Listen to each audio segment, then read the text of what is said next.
It's getting gooey with the Hooey. How many times have you heard your name called gooey before? Just curious. Oh, I hear it quite often. And every so often, Irene, and I'll be watching TV, and somebody will use it in the prerogative way, not prerogative. There's a purgative way. You know, that's a bunch of hooey or whatever. So I'm thinking if I ever write a book, I'm going to call it "Now I Know How God Feels," because they use my name in vain too. Oh, totally. That is funny. Okay. So when you go on stage, you have spoken for, well, how many years have you spoken for? How many? Yeah. When did you get your first gig? Okay. My first paid gig was Arizona, Tempe, Arizona. Okay. And that was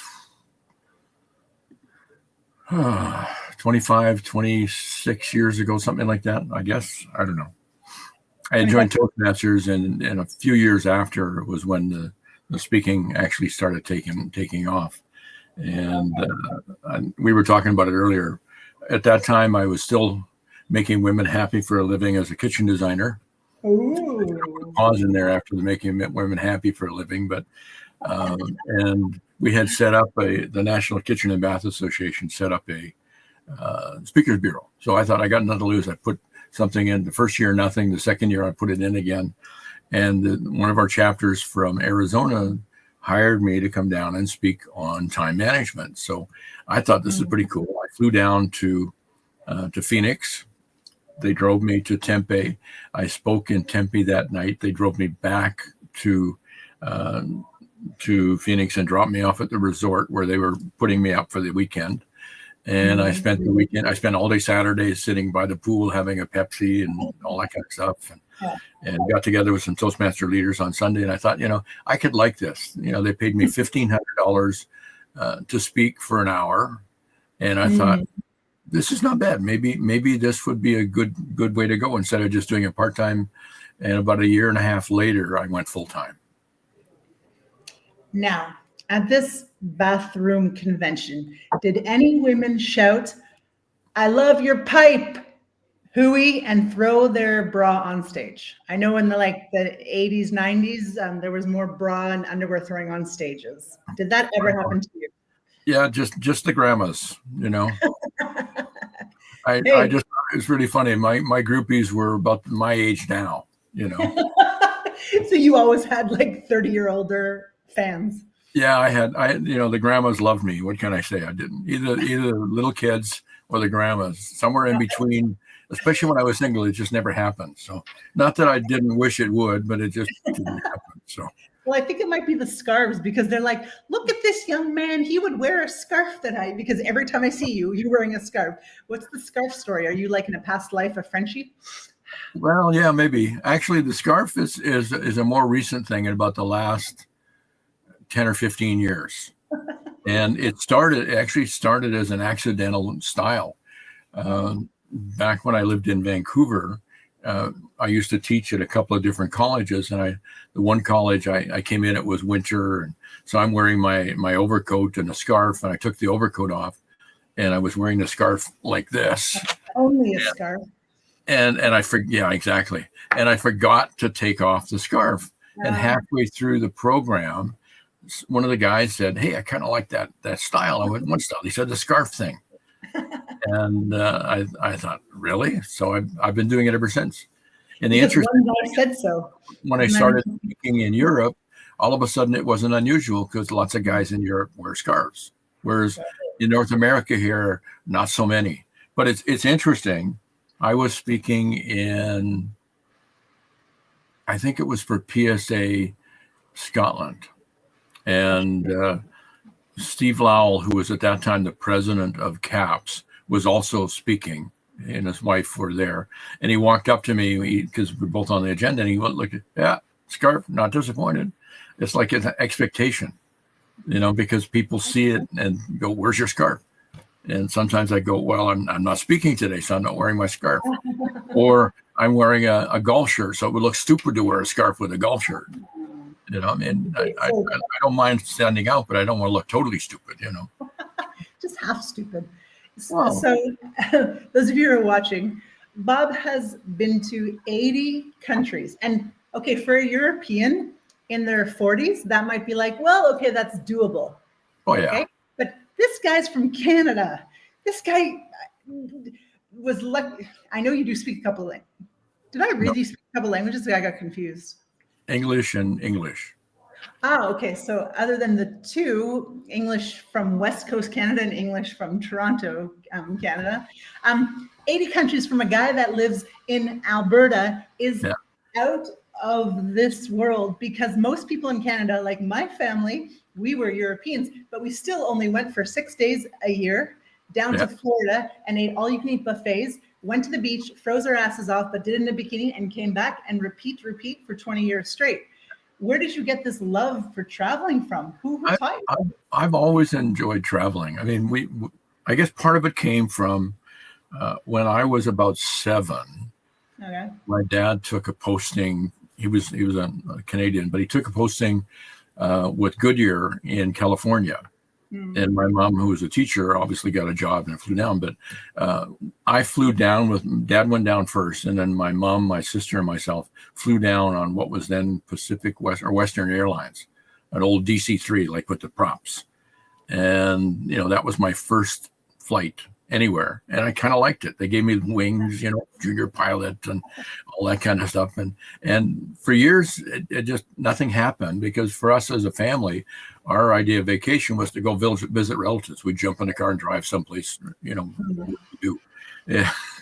So when I got older, I started doing a little bit of travel. A lot of it was to Hawaii. I've been to Hawaii about 20 some times, but it wasn't there. And then just with the speaking, part of that, part of the excitement and the drive of speaking was the fact that I thought it would allow me to travel more. I know when I joined Toastmasters, in fact, I'm doing a keynote for Founders District on Saturday. I'm going to tell them about my very first speech, in which I said, I want to travel the world and encourage people. That was like 34 years ago almost. And so as I got better at it, I started getting invitations. And interesting enough, some of the European stuff came from being involved with the National Speakers Association before we started CAPS here in Canada. And I still remember being at an NSA event someplace in the States. And Paul Terwal, who was the incoming president for what is now called PSA Netherlands, then it was called PSA Holland, came up to me and said, "Hey, somebody said you were a good speaker. We're having a conference. Would you come and speak?" And I thought, yeah, maybe I will. So I went and had a good time. I've been back twice for them and 3 times for the French Speakers Association. I guess they must have liked my English humor. And, it's just, ever since then, it's just been fun. Any chance I get to travel, like this year, we're doing 3 cruises, plus we're going to see our daughter in Perth in December for Christmas. So your daughter inherited this love for getting the hell away from Alberta winters. Exactly. She went all the way to Australia. She went to Australia, just never came home other than visits. Oh, wow, that's far away. And I'm used to seeing your cat in the room. Yeah, he'll probably show up. Okay. He was here a few minutes ago, and then he ran out. Okay, cool. So we were talking just a couple minutes, those of you watching, about how Bob got started. And so he said, okay, he applied, he spoke, made $1,500 for an hour gig, not bad. And that was 27 years ago. So that is not like $1 million now, right? Probably, yeah. You would have invested that in Bitcoin? Oh, yeah, Bitcoin would be horrible. Yeah. Yeah. So because I'm only 4 years into the speaking industry, transitioning from a corporate trainer to a speaker, I'm going to be honest. I need a little encouragement from you. There's a lot of people who give up their day job to become speakers, perhaps too early. And do you think the industry has really changed, like when you started 26 years ago, to like now every Joe Doe, whatever, what's it called? There's expression. John John Doe. I've been out of America too long. Every John Doe and his cousin is a speaker and a trainer. Yeah. You know, anyone who leaves Toastmasters is a speaker and a trainer. Like, is it saturated now? Is there still hope? I don't think it's saturated. And from what I hear from some of the people that I respect that know their stuff, like Lois Kramer, for example, did a session on Saturday for CAPS Calgary. I drove down for that, and she virtually came in. She was saying that it's starting to pick up again, and people are starting to pay good money again, which is great, because I mean, COVID hit, and post-COVID really hit the industry, and but it's starting to come back. I think. Yeah. I think it depends on what you see as a value. I think it's changing in the sense that there's different ways of getting to people than the old style, where I still depend on word of mouth. I still think that's the best way, when either somebody who's hired me recommends me, or another speaker who's seen me speak says, "Hey, Bob, I just gave your name to so and so from whatever." I still think that's the best way to get gigs. And the best way I tell people is be good on stage, because let people talk about you. And so that's funny enough. I named this title of our talk a very stupid name, but how to become a legend even with a hard to pronounce name. And I changed my last name Breitenfeld to Brightfield like 2 months ago, because I thought if someone's going to talk about me, I want them to be able to pronounce me. Okay. Well, no, because Hooey is, for non-North Americans, Hooey is very confusing. Like three vowels, and a Y is sometimes a vowel. So you literally have one letter that's not pronounced in half the European countries, an H, plus 4 vowels. Your name is like literally impossible in Europe, right? Yeah. Right. So I wonder how butchered your name was in these 80 countries that you've been to. I have heard it mispronounced so many ways over the years. Exactly. And that's fine. I mean, I grew up with that, in school. I got the baby Hooey and all that kind of stuff. I mean, it was a last name like that. I got teased. And that's, after a while, I got inured to it. So it wasn't a big deal. Yeah. And it's short enough.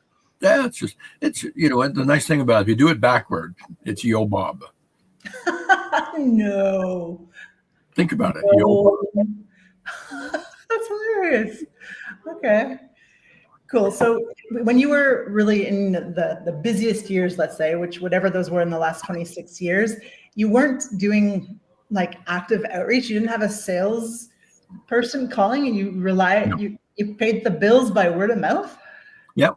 Yeah, really? I have 2 websites still up there, and word of mouth. That's basically, I mean, people would find me on the website because they'd be searching, and so I mean, you got to do all the stuff you got to do with SEO to make sure you show up when people are looking for you.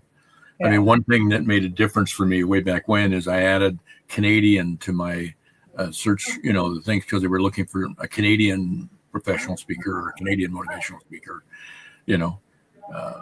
that made a difference, at least showing up if people were looking for something in Canada. But, and how important was it that, you wrote, they say, write 1 book to get some credibility. Okay, you wrote like 30 books, but how important do you think the books were in establishing your credibility as the idea man, as helping companies? I don't know if the books in themselves were, the books as you use them can be a credibility factor. Mm-hmm.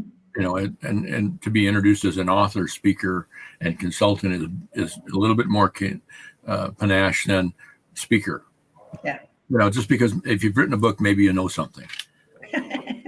That's the assumption is if you've written a book, you better know something. I mean, in my case, I've written quite a lot of them, and part of that came from. Again, this is when I came into this business. I came in to be a speaker. I mean, 33 years ago, almost 34 years now, I wanted to speak and travel the world and encourage people to get out of their comfort zones and all the stuff that that I do. I didn't think about being a writer. In fact, nobody could read my writing, so I don't know how I'm serious. Thank God for the typewriter. Yeah, well, that was the beginning of it, was the typewriter. Yeah. And then computer was where it really happened, because I could brain dump into the computer and edit it before anybody saw it, which was great. But it's interesting. People would, when I was speaking and I was starting to speak professionally, the first year or so, people said, well, do you have a book? And I'd say, no. Mm. You have a book? No. And after a while I said, why? Would you buy one? Somebody said, yeah, if you had one here, I'd buy one. So I was teaching a course at Langara College, which is one of the colleges in Vancouver, on presentation skills. Mm-hmm. It was loosely called, speaking for success, which is what's on the poster behind here. Mm-hmm. And so I thought, okay, I had like a 38-page course manual that they would print, and they would give to people that would do that. And this was the thing where they asked me if I did that, and they said, "Do you have a?" I said, "Yeah, I've got this 38 pages." She said, "Well, if you give it to us, we will print it, and we will give you $10 each for each student." And I thought, wait a minute. And the light bulb went on. So you're going to print it, and you're going to pay me. Cool. There must be some value in this. So I sat down and I beefed it up a bit, put some diagrams and some stuff in, and it became like maybe 60 pages, and printed a cover for it. And we spiral bound them, and I started selling them for $20, and we sold thousands of them. Wow. Crazy. I spoke at an event in, where was it? Yellowknife, I think it was.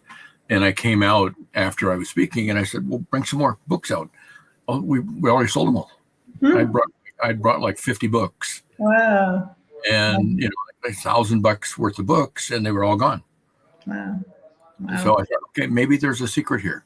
That's the key. If you're a good speaker, people want to take you home. So that's one of the reasons for having a book. If they like you, they will take your book home. All these grannies who love me will buy my book and take it home, and they maybe cuddle it when they go to bed. I don't know, but with perfume. But the other, well, I don't know. Somebody showed up to meet me for coffee, cuddling a book. No, it was you. Remember? I know. And you had just been given one of my books, and you showed up with the book so I could autograph it for you. I remember that. Yeah. Well, but the other thing with the book is it makes a really good business card. If you sign it, one thing I find is if you sign a book to somebody, 90% of the time they don't throw them away. I look up at my bookcase. I've got tons of books here that have been signed by speaker friends, and I will keep them until I move out of this house. And then your wife will sell them for the millions that they're all worth. Exactly, yeah. Or she'll make me get rid of them finally. As long as it's in do anything, but if it's coming out of the office, moving someplace else, it's probably going to go. Easy just to burn it without having to move all those books. I know, but it's tough to burn a book. So it's just, somebody's put their life and effort into creating that. And, I used to say I've read every single one up there, but I think there's a few now that I haven't. Well, okay. People put their life and heart into them nowadays with AI. For me, because I've just kind of started in this industry, I'm like, why would I? It just seems like ChatGPT has almost most of the good ideas. Like I have a couple of cool ideas. I got a little bit of like stuff that other people haven't thought of, but the majority is NLP. The majority is Gestalt therapy. The majority is out of the box positive psychology. Like I use all these tools. I'm not reinventing the wheel. So the book that I create is about, I've been to 60 countries. Like I want to talk about all those things. I don't want to write a book about like positive psychology. I guess I do because that's how I survived 60 countries and hundreds of ex-boyfriends. You've had some interesting adventures in your travels, because I've seen some of them on Facebook. And, that might be of interest to people. I mean, the one thing you probably got to ask yourself if you're writing a book, in my case, my books are based on business and leadership success because they tie into what I speak about. Like I say, one of these days I'll probably do a bio or something and tell some of the stories behind the stories. But you want to make sure that if you write the book, there's a market for it. Because just because you write a book doesn't mean people are going to buy it. I mean, during COVID, for example, I got on the bandwagon and created a whole bunch of notebooks because I was bored and there was nothing to do. So I did a whole bunch of notebooks and sold none of them. All I really did was dilute my brand. Some of them are good. I had a great title. So, so I created a notebook. What is a notebook? well, they're just empty pages. People can buy them and write notes in, like journals and those kind of branded notebooks. Yeah, because people were doing it, and I was bored because I wasn't traveling anywhere, so I created them. Yeah. But didn't work. But now with AI, do you think people are reading? Do you think people are reading people's books as much, or it's kind of like, I personally have kind of lost a little bit respect for authors nowadays, because if I'm not going to read it, I don't know how much of it is AI, and then I don't know until I open it, and I'm not going to open it until I walk into the bookstore, which I never walk into bookstores because the donut shop is right next door. So I get there you go. Well, you have to choose donuts or books. I know. See, I like both. When I was married the first time, if my wife and I went to a mall, she would go to the shoe store, I'd go to the bookstore. And if she didn't find me, she'd go looking for me in the bookstore because that's where I was. With her comfortable shoes. That's why she had to buy nice shoes to go find you. Exactly. In all the aisles of all. Exactly.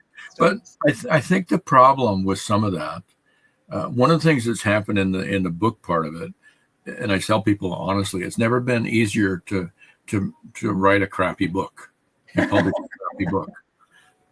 But it doesn't take much more work to create a good book that's worth buying and reading. And my wife, for example, does editing, and she's done that she did 2 last year for a guy in the States that just needed somebody to edit it and proofread it and put it together to get it out, because people have ideas, but using the AI to write your book I think that's intellectually dishonest. I'm sorry. I've never used it, probably never will.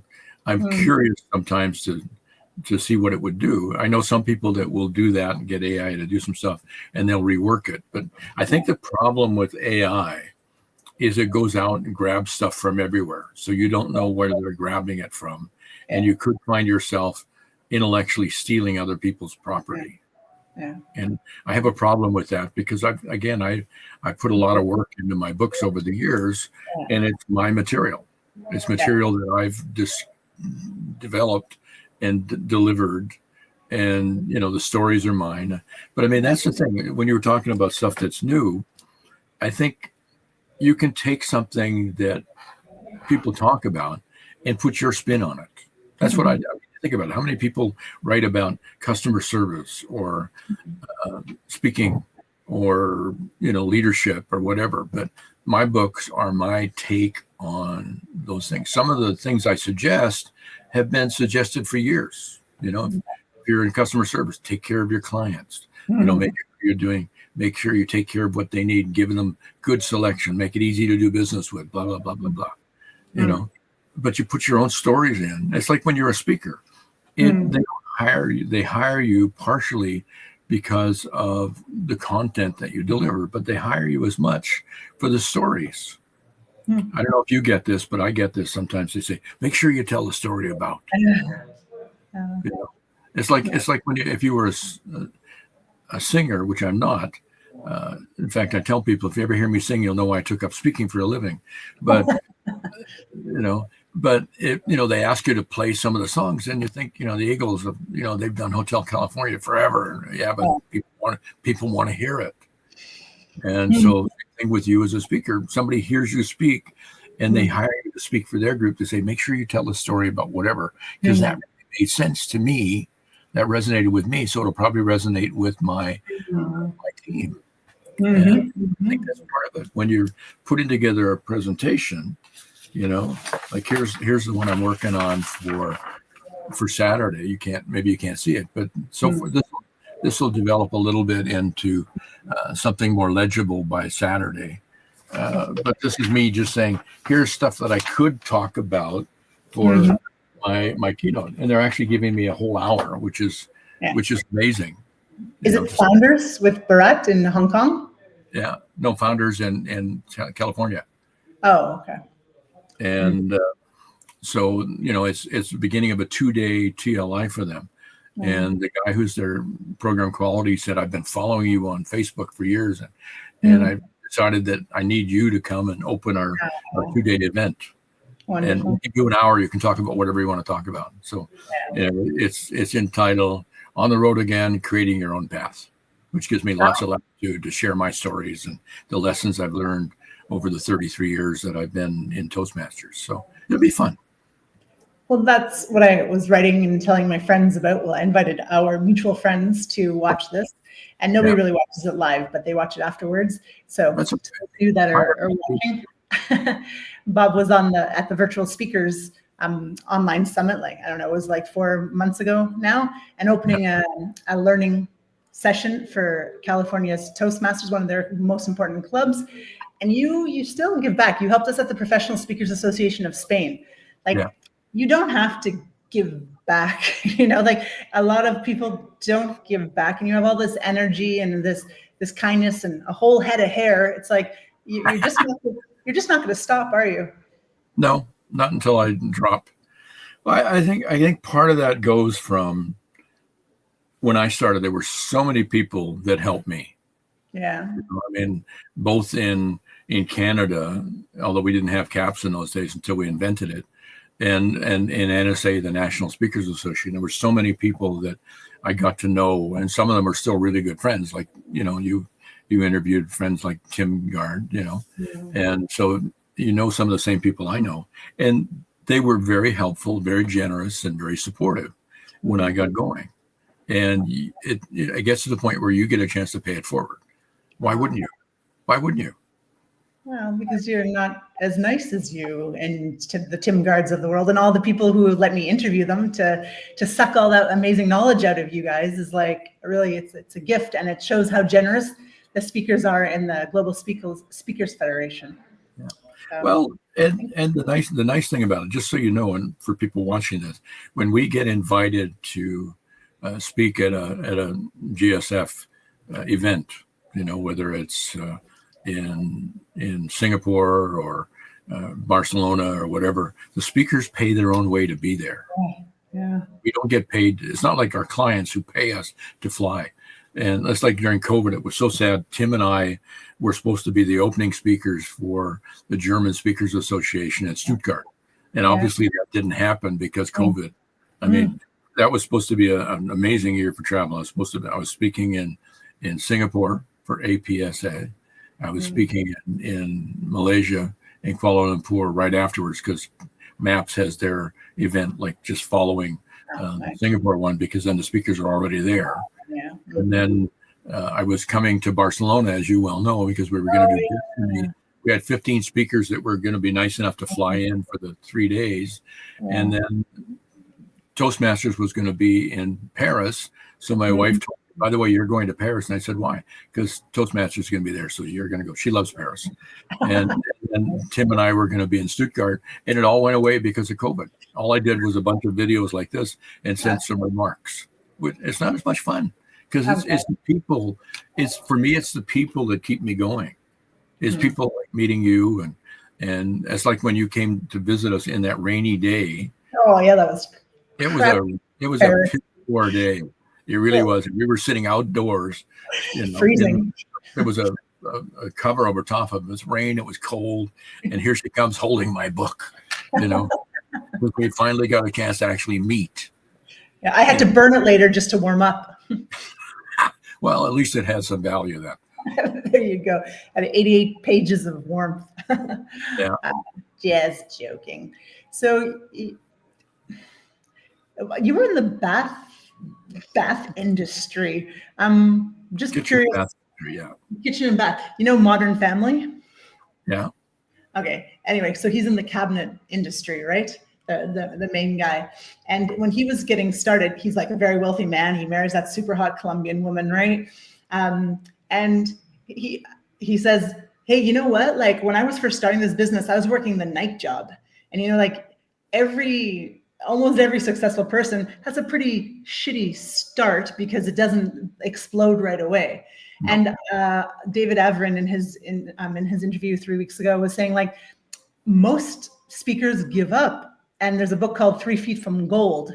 And it's like, do you have kind of a message to people / to me? Because I'm at that point now where I'm like, I could give up. I did what I wanted. I learned what I wanted. I didn't make it into a career, or I could like fight another 2 good years and then have a really prosperous career. But I'm running out of steam, right? So, Well, it's interesting. It's like one of the things I'm going to say on, I'm just looking at my notes for Saturday. One of the things that I've got down here, I got 3 points and a suggestion I'm going to share. One of them is to set your destination, ask for help and directions. And the third is it's okay to rest, reflect, and then restart. If you're feeling burnt out or you're feeling like you're bouncing against the wall, it's okay to back off for a bit and reflect. And I think part of it has to do with, do you really believe that you have something of value to deliver? And if you do, I think that's what pushes you to keep going. Like for me, I'm not actively looking for speaking engagements now, but if they come along, because I'm, as you told people, I'm 75 years old, which is the truth. Although I don't look 75, according to you, I look 60, which is okay. I'll take that. And but at 70, it's funny. I was talking to Irene. Irene is my wife, and I was complaining that I'm not as active as I used to be, and I'm not doing stuff. And she said, think about it. 1, we don't need the money now. And 2, you're 75 years old. It's okay to slow down, and, which is okay. But I'm the kind of person I want to be working on something. I need a book project, or I'm going to be speaking somewhere. So that's just me. So I'm actually learning to slow down. It's a new style for me, but it's okay to take a break, but it's also okay.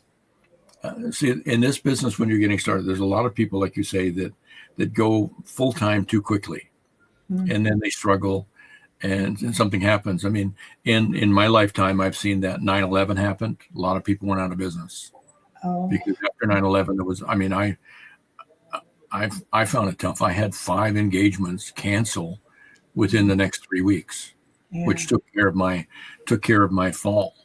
Yeah. And it was almost a year before it started picking up again. COVID happened, which made a big difference.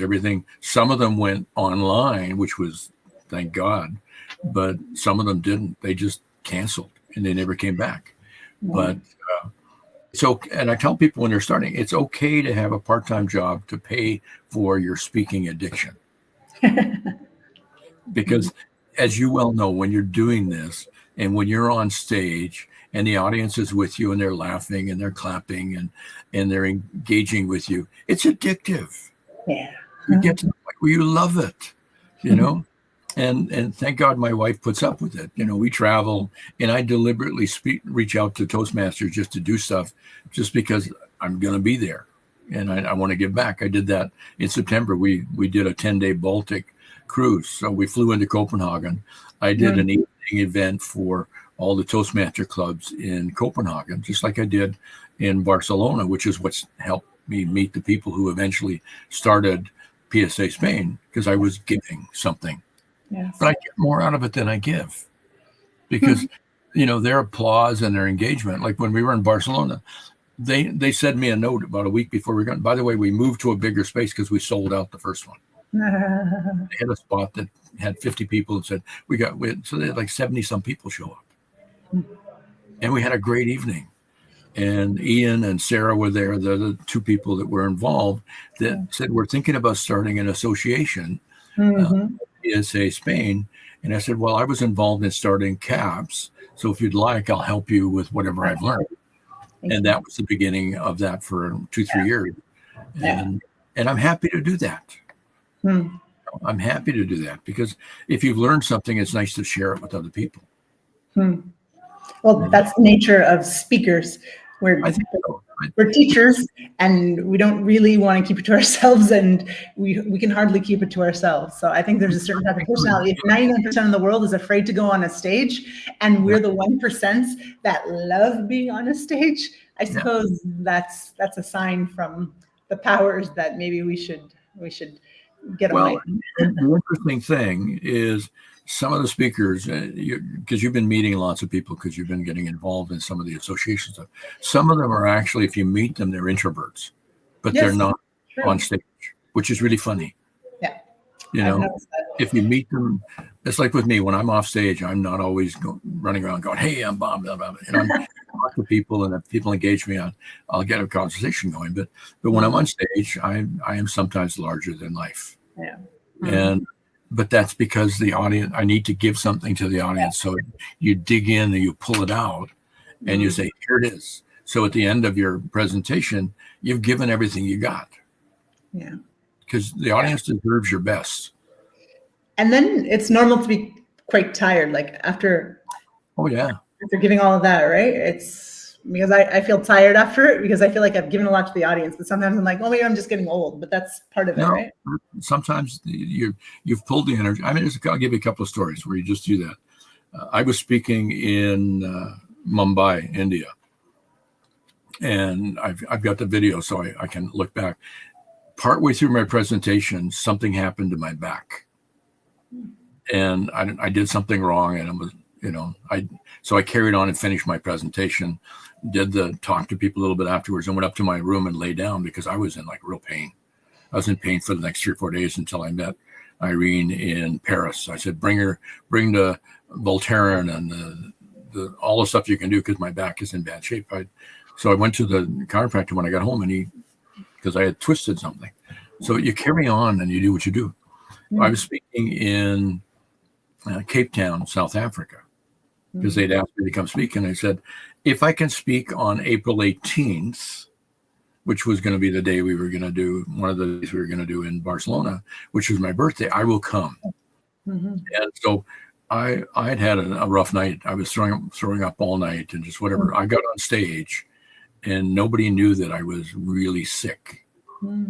I did what I needed to do, and then I went and lay down for a bit afterwards.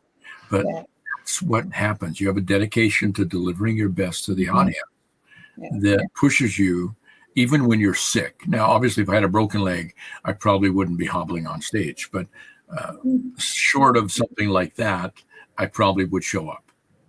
But that's dedicated to the audience because they've taken the time and the energy, in some cases the money, to be there. So in my mind, in my heart, I believe I have to give them something of value of me. You do. I know you do that too because I've seen you speak. Yeah. Well, speaking of hobbling on stage a little bit, I didn't get you at this Toastmasters convention, the 100th year anniversary. I saw a couple of our buddies there, but this is the year that Luisa Montalvo won in the wheelchair, the story of 7 minutes of being dead. And she nailed the humor. Well, I guess you saw the speech. Yeah, I did. Like that 7 minutes, best sleep ever, right? That joke. Amazing. And so I got to meet, if you look below Bob's face, there's a picture of Luisa there because we're doing a conference, a women's retreat with her at the end of May in Barcelona. And Bob, you'd come if you had bigger boobs, you'd be with us. I would love to have you. Now, wouldn't that be interesting if I showed up at a women's conference? Imagine the cancel culture. I'd have to get a note from my wife saying it was okay. Yeah, you surrounded by a bunch of women at the pillow party. She's not worried about it. She knows. She's taking. She knows I go to some of these things for the hugs. So. Oh, that's from the ladies. Yeah, we need to have good partners for this. Oh, yeah. Okay. But what I'm saying is, I met Luisa 6 years ago when I finally won the division. So I won best in Barcelona, and now I'm off to win best in Spain. And I'm like, hell, I don't know what to do. So I put it on the Facebook group, and I said, does anyone want to help me edit and fix my thing? And I had like 5 professionals help me for free. And years later, when I won district and like the top speaker in Western Europe, female speaker, it's like, it was those people. It's like people like you in the Toastmaster community that are like, yeah, why don't I give an hour to someone who I have no idea who it is? And why not? And I think it's that spirit around the world of Toastmasters, why I'm just so in love with it. And obviously you still are after 33 years, right? Well, and why not? I had dinner with a friend of mine in Calgary on Saturday or Friday, and I coached her to the World Championship. She actually made it into the world. She didn't win. But we had a good conversation because that was like almost 20 years ago. Oh, wow. I actually drove to Calgary twice to be one of her, and she still introduces me as one of her coaches. Yeah, wonderful. Because I taught her how to use the stage and a bunch of stuff. But that in itself was interesting. But what she told me, she said, Emma, which is another lady that we know, who had a brain injury and has a lot of challenges to go with that. Like she's, paralysis in her face and whatever. And she has gotten involved in Toastmasters. And Rowena coached her. She came in third in the district in a humorous speech contest. Yeah. Nice. She also got into leadership and was an area director and was voted the top area director in District 42 with a brain injury. So it's like you pay it forward. Wonderful. I shared, and she said, Bob, you started some of this because I've been teaching people what you taught me. And, that's part of what happens is you have a chance to help people. Why don't you? I think we're going to end on that. You have a chance to help people. Why don't you? Let that resonate in your hearts and souls. If there's any Grinches watching, why not? What are you going to do with the rest of your life? Like, if you're not going to pass on the beauty that someone passed on to you with your talents and your goodness, my dear watchers. Bob, thank you. I really enjoyed that. My pleasure. It's always great to talk to you. It's nice to do it here. It's not as much fun as in person, but we'll see where we can go. I'll ask Irene if I can come to Barcelona in May. What are the dates in May? It's 29th to the 2nd of June. Okay, I'll think about it. Well, the 31st, we're doing an event where boys can also speak. So, okay. Yes. I'll have to see if I can do that. Our District 99 conference is that weekend, but I don't think I'm doing anything for that. I'm chair of the District Leadership Council, but I think my stuff ends the week before when we do the AGM. So maybe, baby. I'll ask if I could go hang out in Barcelona in the end of May. So again, thank you so much for inviting me. Thank you. Adios, Mr. Alberta. Bye-bye. Bye.